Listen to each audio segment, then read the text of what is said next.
안녕하십니까. 제1정형외과 내과의 이준엽입니다. 요즘 이슈가 되고 있는 코로나19에 대해서 간략히 알아보도록 하겠습니다. 코로나19는 사람과 동물의 소화기와 호흡기에 감염을 일으킬 수 있는 바이러스성 질환입니다. 보통 경미한 호흡기 질환을 일으키지만 드물게 치명적인 감염을 일으킬 수도 있습니다. 코로나라는 이름은 바이러스의 모양이 태양의 햇살이 비치는 광윤 형태를 띠어서 왕관처럼 보이기 때문에 불리어진 이름입니다. 현재 6가지 정도 종류가 알려져 있고 흔히 나타나는 감기 바이러스이지만 변종이 잘 생겨서 언제든 다양한 형태의 코로나 바이러스가 나타날 수도 있습니다. 코로나19는 박쥐에서 사양 고양이를 거쳐 사람에게 감염되는 사스, 박쥐에게서 낙타를 거쳐서 사람에게 전파되는 메르스 등 박쥐 유래 코로나 바이러스와 유사점을 보이고 있습니다. 현재까지 알려져 있는 예방주사, 즉 백신은 없는 상태이고 치료제도 현재까지는 없는 상태입니다.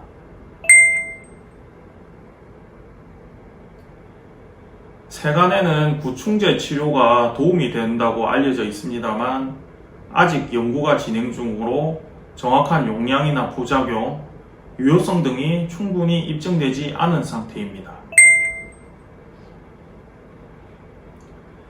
우리나라에서는 세브란스 병원에서 혈장 치료로 환자를 완치시킨 경우가 나왔는데 하지만 이 역시 아직 대규모 임상시험이 이루어진 상태가 아니기 때문에 과학적 증거는 충분하지 않습니다. 하지만 여러 치료에 반응이 없는 중증 환자에 있어서 스테로이드 치료와 함께 도움을 줄 것으로 생각됩니다. 겨울에 시작된 코로나 바이러스가 날씨가 따뜻해지면 잦아들 것이라는 예측이 있습니다. 비슷한 코로나 바이러스로 사스의 경우 온도가 높고 습도가 높을 때 급격히 바이러스의 생존력이 떨어지는 것으로 확인되었습니다. 하지만 또 다른 코로나 바이러스의 형태인 메르스의 경우 오히려 온도가 높고 자외선 지수가 높을 때 오히려 발병 위험이 높은 것으로 나타났습니다. 따라서 계절 변화에 따른 코로나19의 생존율을 예측하기는 힘들고 앞으로 더 많은 연구가 있어야 될 것으로 생각됩니다. 코로나19에 대한 박쥐 이외의 동물의 감염도 문제가 되고 있습니다. 홍콩에서는 고양이에게 바이러스가 검출된 경우가 있었고 사육사를 통해서 호랑이에게 바이러스가 검출된 경우도 있었습니다. 이는 동물 피부 위에 바이러스가 잠시 살아있을 가능성을 완전히 배제하지는 못합니다.